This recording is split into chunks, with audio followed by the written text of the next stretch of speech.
মিথ্যা কথা কখনো বলি না? বলো না, আজকেই যেন তোমরা বলে ফেলো না, সত্যি কথা বলো। বাবা, ওই যে রণকোলা হলো কিসের শোনা যাচ্ছিল বাবা? মা, তোমাকে বলতে বড্ড ভয় পাচ্ছে মা। মা, তবু বলবো নিশ্চয়ই বলবো মা। তবে শোনো মা, রামচন্দ্রের যজ্ঞাস্য করিয়া ধারণ, ভরত লক্ষণ শত্রুঘ্ন হনুমানে করেছি বন্ধন। রামচন্দ্র এসেছিলেন পরিবারে রণ, আমাদের সঙ্গে বেঁধেছিল সংগ্রাম। আমাদের যুদ্ধ দেখে মুগ্ধ হয়ে দিতে চাইলেন পুরস্কার। আমরাও চাইলাম প্রাকৃতিক স্বর্ণ কমল। রামচন্দ্র দিতে পারেননি।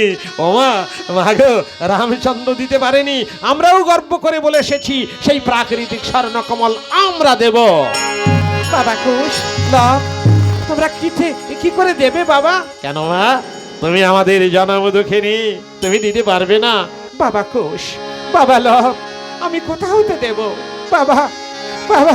দাদামশাই বাল্মীকি বলেন, তোমার কাছে সবকিছু পাওয়া যায়, যে যা যখন খুশি কেঁদে চায় সে তাই পায়। বাবা, না তোমরা না মা, তোমাকে দিতেই হবে।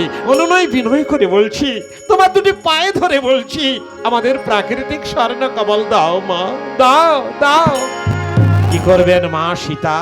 মা বললেন, বাবা কুশ, আমি চেষ্টা পাচ্ছি বাবা। এই বলে সীতা মা কুটির অভ্যন্তরে প্রবেশ করলেন। রামগত প্রাণ সীতা রাম অভ্যন্তরে নারা